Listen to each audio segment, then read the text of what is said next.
मुंबईतील गौरी पालवे आत्महत्या प्रकरणी एसआयटी स्थापन करण्यात आली आहे।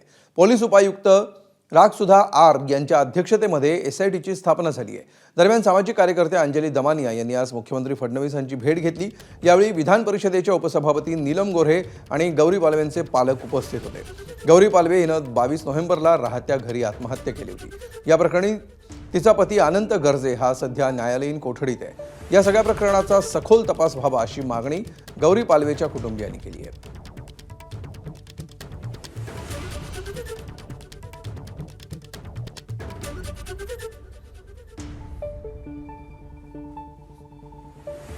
अंजलीताई आणि नीलमताई यांना मी कधीच विसरणार नाही। ज्यांचं कोणी नाहीये त्यांच्या त्या येतात, ज्यांचं कोणीच नाहीये त्यांच्या त्या येतात। अशा लोकांची इतकी गरज आहे ना की विचारू नका।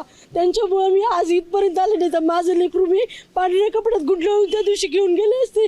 घरच्यांनी सुद्धा माहीत नसतं की काय झालं म्हणून त्याला। मला अशा लोकांची खूप गरज आहे, त्याच्यामुळे मी यांना कधीच विसरू शकत नाही। यांच्यामुळे माझ्या लेकराला न्याय भेटेल याचा मला विश्वास आहे। जे इथपर्यंत आले ते मी फक्त यांच्या दोघीमुळे आले, मी यांना कधीच विसरणार नाहीये। आमची जी शंका होती सगळे, कारण एवढे दिवस 12-13 दिवस होऊन बी आणखीन काही आरोपी मोकाट आहेत, ज्या काही आमच्या शंका होत्या। आता काही तपास शांती आहेत, आम्हाला सांगितलं तपास अधिकाऱ्यांनी, ते साहेबांना आम्ही सगळं शेअर केलं आणि त्यांनी आम्हाला आश्वासन दिलं की तुमची मुलगी काय माझी मुलगी काय। एबीपी माझा, उघडा डोळे बघा नीट।